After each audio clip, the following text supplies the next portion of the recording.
Hello, good afternoon. Welcome to News Live on GBC News and on GTV. We're also streaming live on Facebook and on YouTube at Ghana Broadcasting Corporation. My name is Samuela Korte. We take off from the presidency where President Akufo-Addo says Ghana's economy will rebound from the ravages of COVID-19 soon. The president also observed that the challenges facing the economy are not peculiar to Ghana, as many other nations across the globe are going through the same. Speaking at the St. Augustine's College to mark the school's 92nd speech and prize-giving day, President Akufo-Addo gave the assurance that Ghana will be out of the woods sooner than later with the implementation of the coronavirus alleviation support programs. Ghana is not the only country faced with extraordinary increases in global freight rates, strong inflationary pressures, dramatically rising fuel prices, unprecedented volatility of stock markets, and tighter global financing conditions. These are global phenomena. Nonetheless, government continues to work hard to address these issues, and I am certain that sooner rather than later, our economy, through the implementation of government's 100 billion CD Ghana Cares Obantampa program, will rebound from the ravages of the pandemic, bringing in its wake stability, development, progress, and prosperity.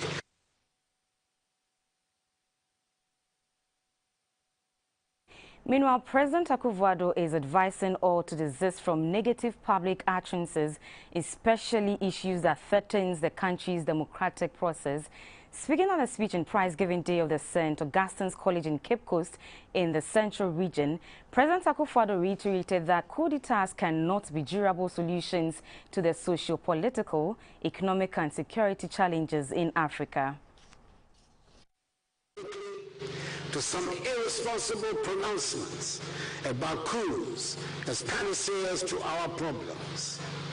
I have said and will use this platform to repeat that coups have never been and will never be durable solutions to the political, economic, and security challenges confronting our nation and continent.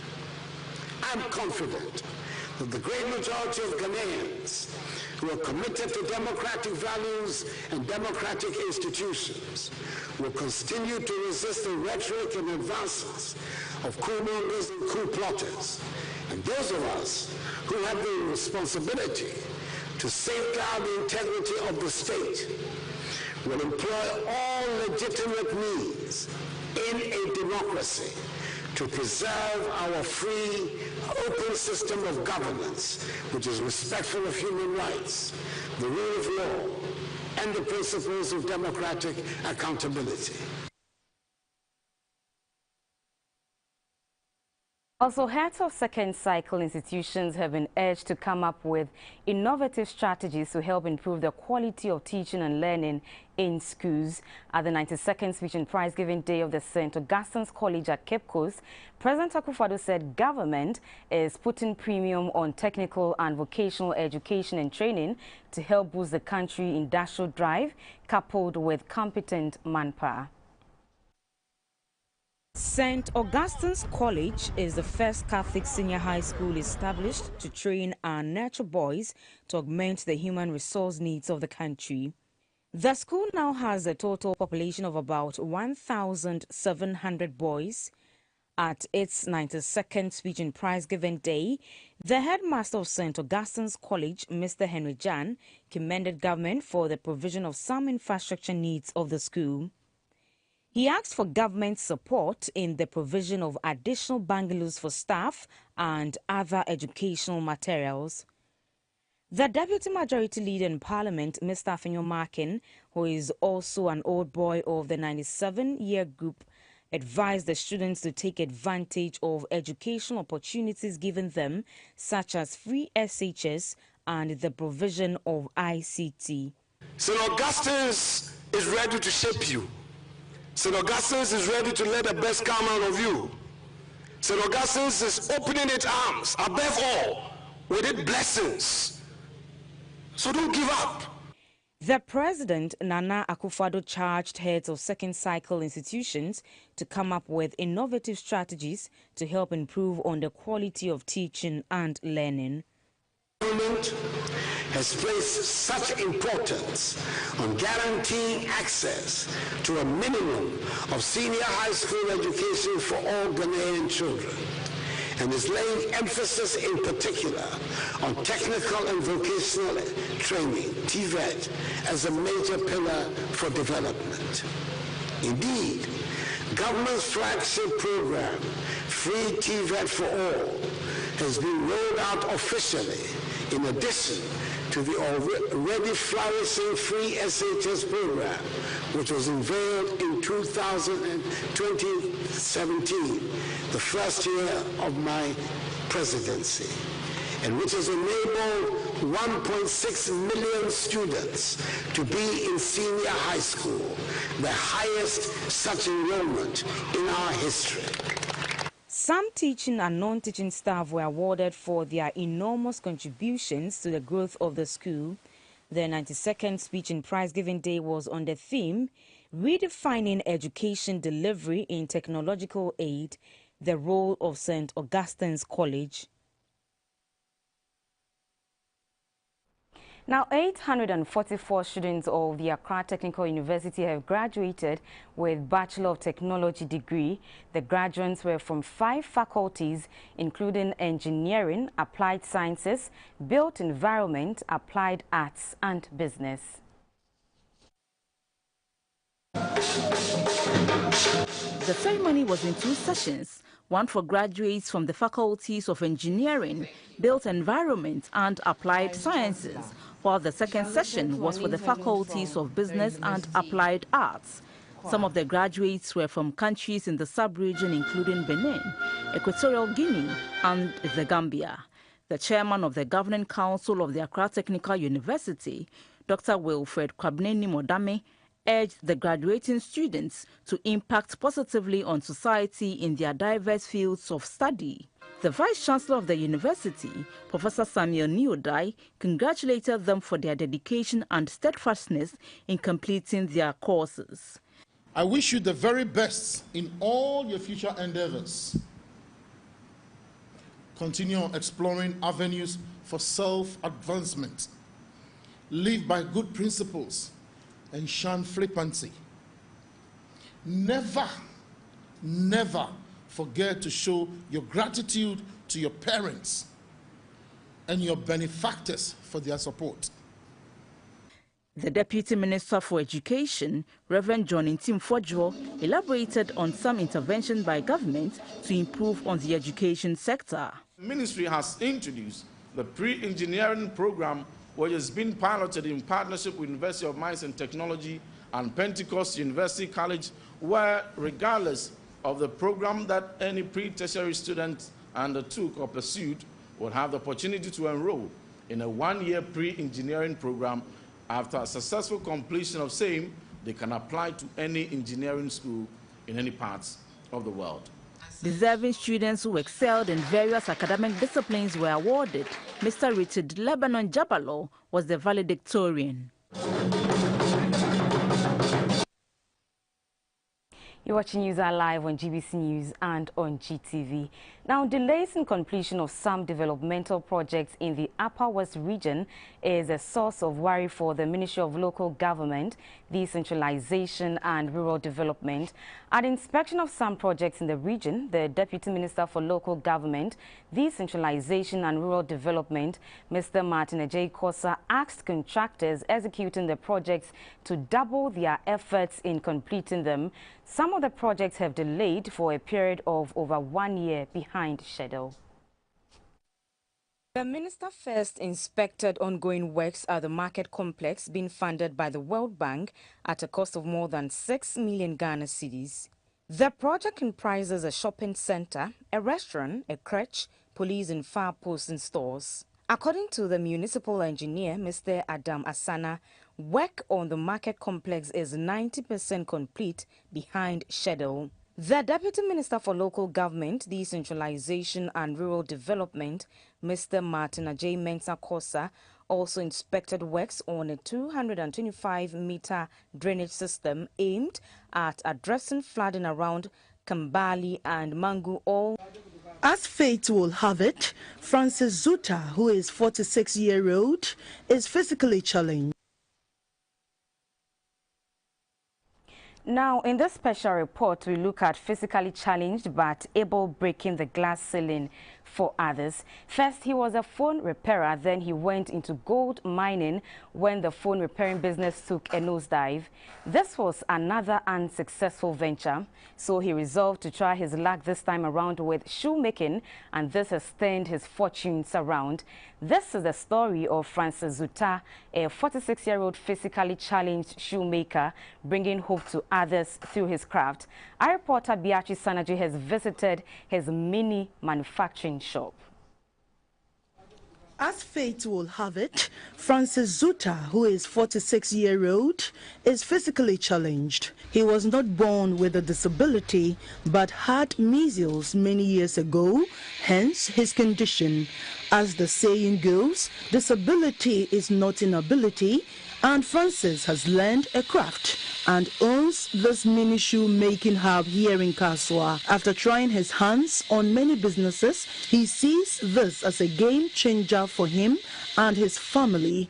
He briefed me on his humble beginnings. Through the practice of radio, television servicing, I turned it to mobile phone repairs. So I became a full mobile phone repair, and I was doing that to take care of my 4 children. His day at the shop begins as early as 7 a.m. Francis started this shoemaking business with 500 cedi. He worked alone for some years and then opened his doors to recruit other physically challenged persons on the street and trained them in shoemaking. He walked the talk in this regard. When I'm moving or I'm walking on the street and I see these beggars on those kind of things, I feel very bad. Because sometimes you'll be moving around and somebody may think you are a beggar, so they want to give you something. Whereas maybe what the person is giving you, you have enough than that. So sometimes you will feel embarrassed. So I say, no, how can I get these people out of the streets? So I decided to create something like home for them. I don't have much to do that. So I begin with the sandals making, and then the phone repairs. I begin with that one. Francis started out with about 20 physically challenged persons learning the craft, but the number has dropped to 5 apprentices. He explained that most of his recruits have faulty wheelchairs, which make it difficult for them to commute to work every day, considering the distance from home to work. The movement is a problem. The movement, they are up going and coming. Yeah, sometimes when they come like this and it's late, sometimes I have to get them a taxi, something to drop them home. And this place too is not all that kind of busy here. So sometimes your manager gets something small, then you give them something also small to manage for themselves. Sandals at Francis's shop are on sale for between 50 and 100 Ghana cedis. But even at this price, it is difficult getting customers sometimes. As at now that I'm talking to you, I'm not looking at the profit, but I'm looking at how to bring people close to me and then teach them the handwork. Richard Dapa is an apprentice at Francis Zuta's shop. He is also physically challenged and keenly learning the job. To Richard, Francis Zuta is a mentor who has impacted his life and has also changed his perception about his ability as a physically challenged person. During the lockdown, we find things difficult for ourselves. So thing was not going on, so I'm the hope. And he called me that when the business is not moving anymore, I should come and join him here, so that we're to start something. So that's how I came here and started my learning this month. These are their challenges. If you have wheelchair, you can't come. It's difficult, so unless you have somebody to push you. So I'm planning how to raise money and then buy a cement, then do the place, and then change the entire environment, either to do some renovation here so that it will be suitable for people with disability. The story of Francis Zuta is a true reflection of a quote by American retired biker racer, filmmaker and writer Jamie Paolinetti, which reads, "Limitation live only in our minds, but if we use our imagination, our possibilities become limitless." From the above, many people with disabilities show great determination and dependability. Francis is calling all persons with disability to inspire others by changing their story and breaking the glass ceiling. He's also calling on willing organizations to invest or partner with him to expand his business, which will in turn create avenues for persons living with various forms of disability in the country. If you can master one craft as someone who is physically challenged, the sky is a starting point for you, just like Mr. Zuta has done. Knowing one thing and doing one thing very well is a starting point for you. Disability is not inability. Let's come together, learn something and build ourselves and help our nation grow. For GBC News, Beatrice Sanaju reporting. We now go back to our earlier story where delays in completion of some developmental projects in the Upper West region have become a source of worry for the Ministry of Local Government, Decentralization and Rural Development. At inspection of some projects in the region, the Deputy Minister for Local Government, Decentralization and Rural Development, Mr. Martin Ajay Kosa, asked contractors executing the projects to double their efforts in completing them. Some of the projects have delayed for a period of over 1 year behind schedule. First inspected ongoing works at the market complex being funded by the World Bank at a cost of more than 6 million Ghana cedis.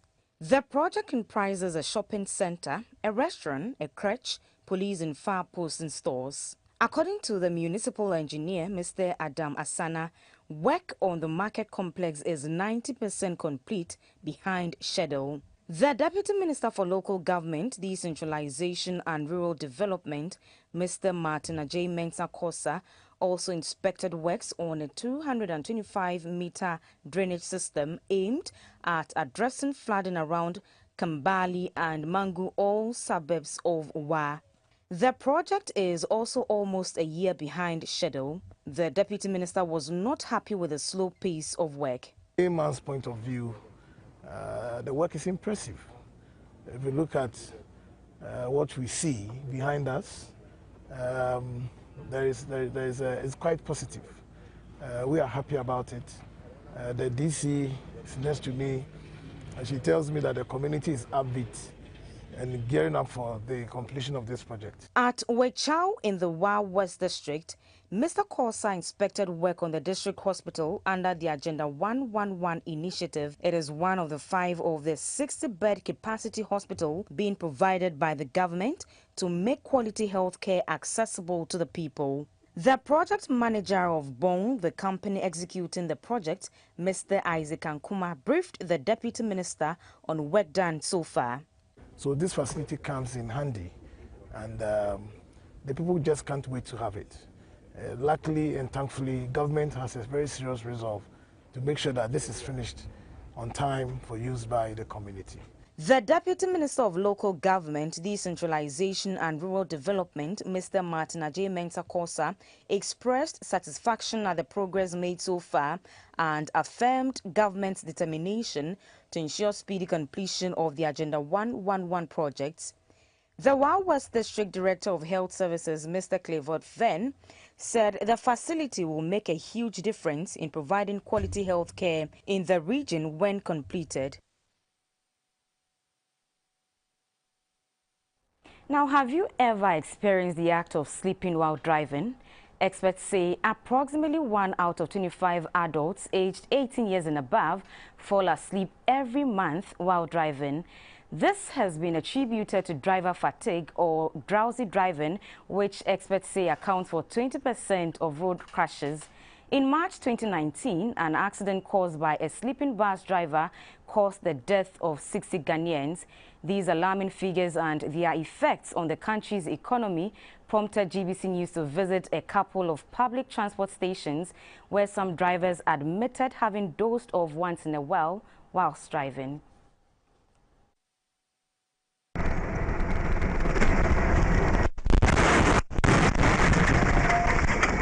Fatigue is a term used to describe an overall feeling of tiredness or lack of energy.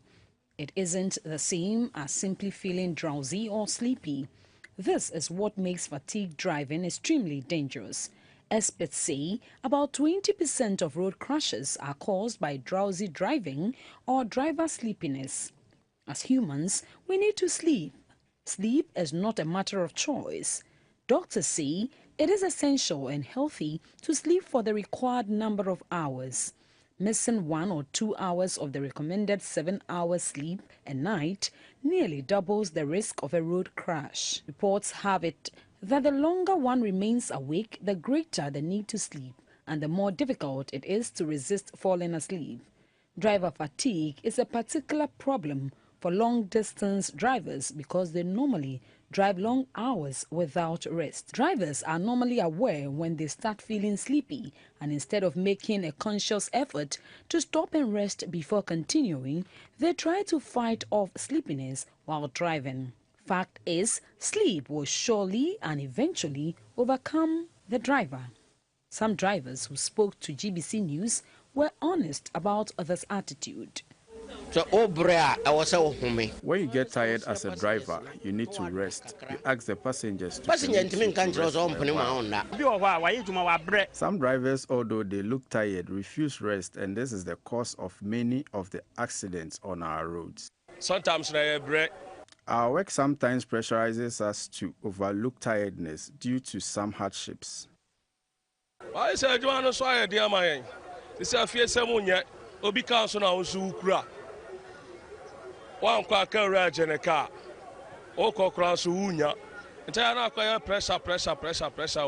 Lack of sleep, some drivers say, is not the only cause of sleepiness.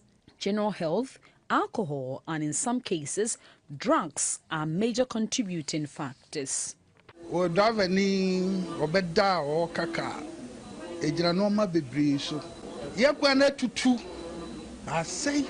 The roads are bad and needs to be worked on.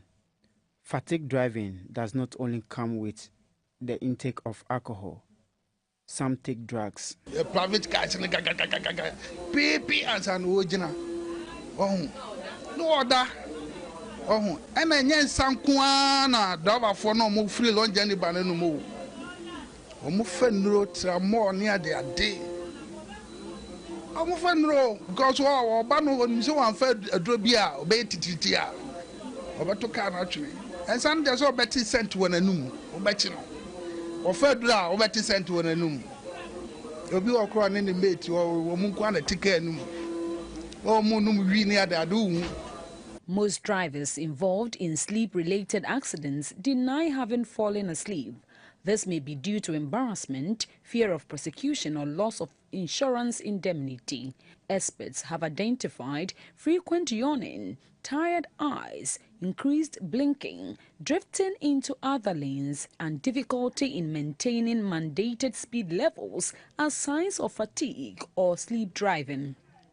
Though not to be encouraged, some of the drivers said they have employed some strategies that help them fight sleep whilst driving.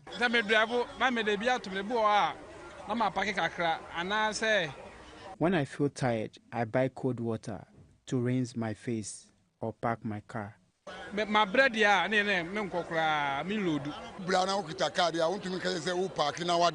I try to find ways, although I feel tired, to get my passengers to their destinations safely.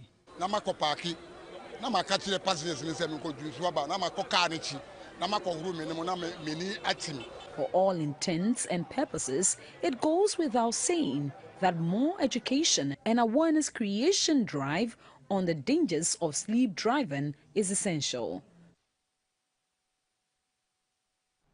COVID-19 virtually turned the world dark as all things literally came to a standstill. From job cuts to travel restrictions, doors to houses of worships were shut. But as the world reawakens and adjusts the new normal, there is still hope of a free world. 1st April 2022 will begin in-person worship for Jehovah's Witnesses at their kingdom halls. However, virtual attendance will be retained to complement the personal presence meetings wherever possible. All around the world. Since Monday, March 16, 2020, even before government restrictions were announced to curb the spread of the COVID-19 virus, all in-person meetings of Jehovah's Witnesses across the country and worldwide were suspended. The decision was motivated by respect for life as a gift from Jehovah, and this meant putting principles ahead of personal preferences. To care for the spiritual needs of over 212,000 Jehovah's Witnesses and others across the country who attend meetings each week, all spiritual programs and public ministry were conducted through video or telephone conferencing such as Zoom. Kingdom halls will, as of April 1st, reopen for in-person worship as long as there are no pandemic-related government restrictions forbidding them from doing so. Door-to-door preaching, however, will not yet resume. Even when some restrictions were lowered by the authorities, it was still felt that it's necessary to wait till vaccines were more widely available and the infection rates of the COVID were at an all-time low. And that's where we seem to be at this time. And so kingdom halls can open now, but now with hygiene protocols such as mask wearing and social distancing. That will make everybody come into the Kingdom Hall, complying with the protocols, also feel safe that they are in a clean and hygienic environment. These new guidelines come just in time for two global events to be held at Jehovah's Witnesses' 120,000 congregations. A special talk dubbed "Where Can You Find Real Hope?" is scheduled for April 10, and the annual commemoration of the death of Jesus Christ will be held on April 15. The New Life Seventh-day Adventist Church Youth Department, as part of the annual Global Youth Day, has chosen to impact the lives of children at the Junior Girls Correctional Center at Osu. As part of the celebration, the church has adopted the shelter of the abused children by providing structural support to give it a facelift. Youth Day was launched on March 13, 2013. It is a mission initiative of the Youth Ministries Department of the Seventh-day Adventist Church with the aim of contributing to the proclamation of the gospel and ushering in the second coming of Jesus Christ. As part of activities for the event, youth groups across the globe start off their week by serving their local communities. This year, the Youth Department of the New Life Seventh-day Adventist SDA Church in Accra spent time with the Junior Girls Correctional Center at Osu by putting smiles on their faces. The Youth Director for the Southern Ghana Union Conference of the Seventh-day Adventist Church, Pastor Alfred Akwesi Asiem, said the church will have a counseling session for the children to positively reintegrate them back into society. This year, the leadership of the youth department decided to go into the communities and fish out, look for people that has been forgotten by our society. The director for the Department of Social Welfare, Reverend Dr. Comfort Asari, said the center needs more support to improve the living standards of the inmates. Government supports, but we need more. This is my appeal to anyone who has the passion for the needy, for the vulnerable, for the excluded, for the marginalized in society to come around to support the Department of Social Welfare. The New Life Seventh-day Adventist Church Youth Department also donated clothing, Christian books, cooking oil, toiletries and detergents to the center. The Youth Day is being celebrated on the theme, Loving the Forgotten.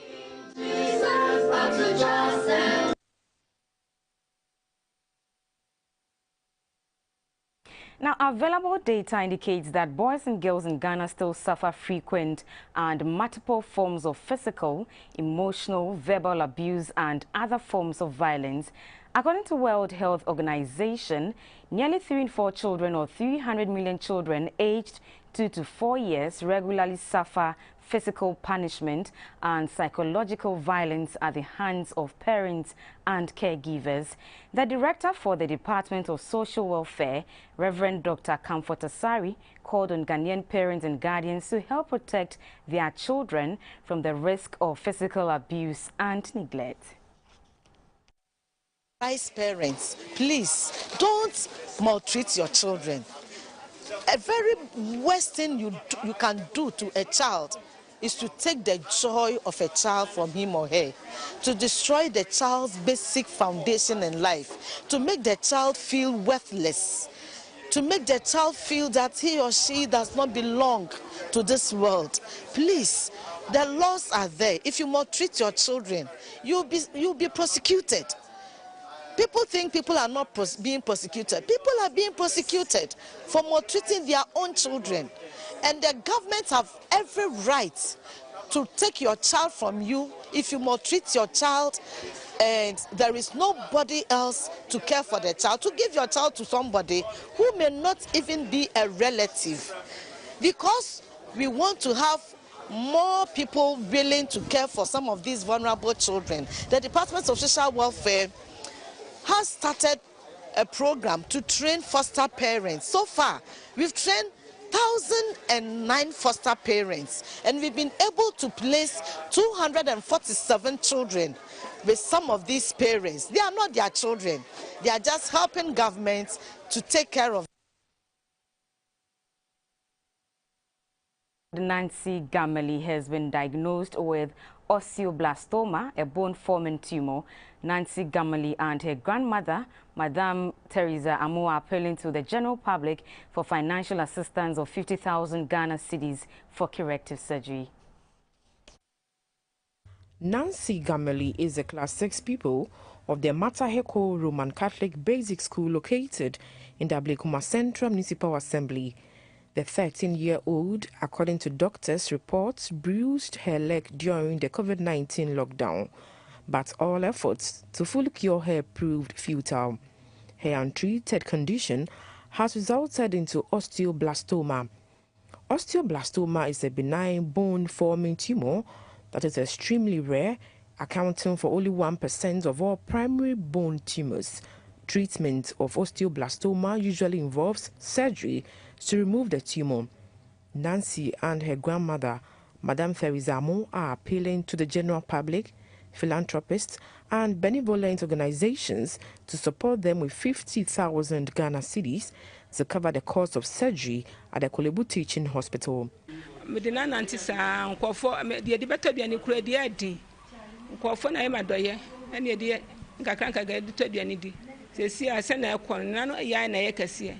Yadin bakolobu yenye skampo ntoduane enuro mpo amanfo na boaye sesi omusi nke yenko fie na urade adum ya be ye damti ya omusi ye ni surgeon so ye no 500 million mi hu ba bia me ko fabi sesi nkofo e madan nya omusi o ma bere enti ya se me so me di beto amanfo ni no mu boa me wakolo yi ho sanse me ni hwefo bia me asoma yare 3 years me ko be bia se na ye di beto duane di kura den mai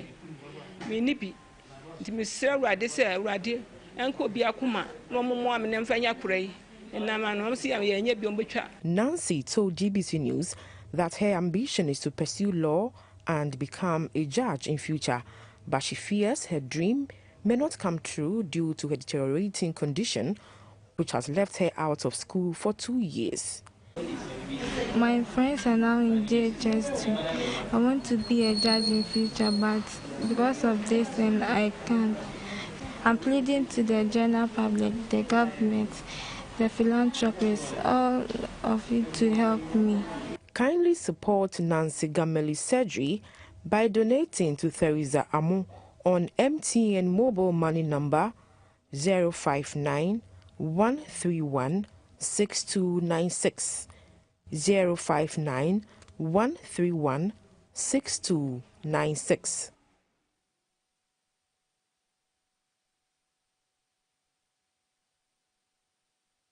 Now, if you missed some of the past week's major stories, here's an opportunity to catch up in pictures.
Live on GBC News and on GTV. Also streaming live on Facebook and on YouTube at Ghana Broadcasting Corporation. We'll be back shortly. Please stay.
You're welcome back. Now let's do business. Cassava production is fast becoming a major industrial and agricultural crop due to its nutritional and economic values. At a forum in Tema for women in agro-businesses, women were wooed on the need to engage in cassava production, processing and exportation to improve livelihoods. 2020, Ghana produced over 21.8 million metric tons of cassava, providing households income and a potential tool for poverty alleviation. Aside its usage as an industrial-based crop, cassava is a vital food source as well as a key raw material for the production of gari, starch, ethanol, and a commodity in food processing, textiles, pharmaceutical detergents, and confectionaries. However, women's participation in cassava production and processing has been marginalized.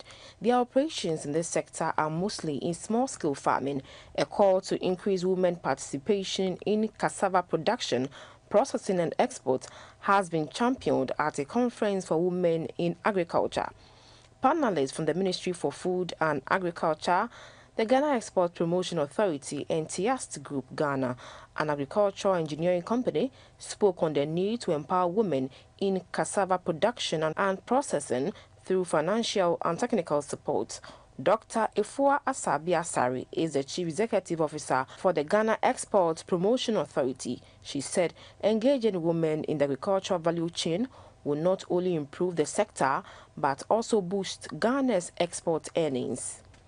Unfortunately, the level of production that we have in this country has not translated into the processing and exportation of cassava and its derivatives. And so, for example, the exports of cassava starch from Ghana to the world was less than $1 million in 2020. So you can see that we have not made any deliberate and conscious effort to grow our cassava industry in this country.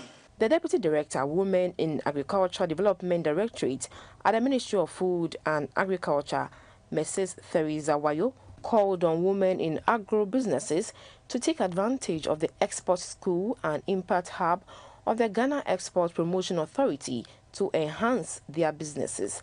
Madam Irene Saki is a business developer in agribusiness, TIAST West Africa. She asked for more research towards developing improved cassava varieties. Land acquisition, lack of capital, marketing and farm machinery were some key concerns raised by the women. When we add value to our products, we also add value to the prices that we use, and we can also export into larger markets. And so for our model at TIAST, we look at the entire value chain. We know that to undertake agricultural projects, there are lots of financial difficulties, and that is why we took it upon ourselves to enter partnerships with local and international banks to support enterprises who want to start their processing factories. Ghana has been ranked 6th of the world producing countries in cassava and 3rd in Africa after Nigeria and DR Congo. Advocacy groups in agriculture say empowering women with adequate financial and technical know-how will improve the agriculture industrialization agenda for the country. Now, some motorcyclists and private vehicle owners in Bolgatanga in the Upper East region say they are disappointed over the spike in fuel prices. They complain about the number of times the price of fuel has gone up in the month of March and are troubled about the hardships for them and their families. Consistent rise in fuel prices over the past few weeks has become one of the topical issues. A visit to the various pumps in the Bolgatanga municipality captured the concerns of motorbike and tricycle users. They say 10 Ghana cedis and above per litre is unimaginable. At first, when we buy the fuel 10 cedis, at least we are able to do our daily activities. But you can see that I'm coming. This is my second time. I bought 10 cedis this morning. Initially, if I buy 10 cedis fuel, I can do my runs for the whole day. But now, as the price go up, I have to buy like 20 cedis before I can do daily runs. So it's really affecting. Some diesel vehicle owners also complained that the increase is affecting their expenditure. They sent an appeal to the government to intervene before the fuel prices escalate any further. For about 2 weeks ago, we were buying a liter about 6 point something. Now it's almost 10 cedis. Governments will give us cola to top up at least 10% of our salary. Can help us to make this increase okay for us. No, there is no passengers. The passengers are there. There is no money in the system. And here is the case. It's not easy at all. So we are pleading our father to reduce the fuel for us. COPEC says the steep rise in fuel prices is partly due to the depreciation of the cedi and Russia's invasion of Ukraine, which is affecting international market prices. Now, on the foreign front, an estimated 6,000 people have taken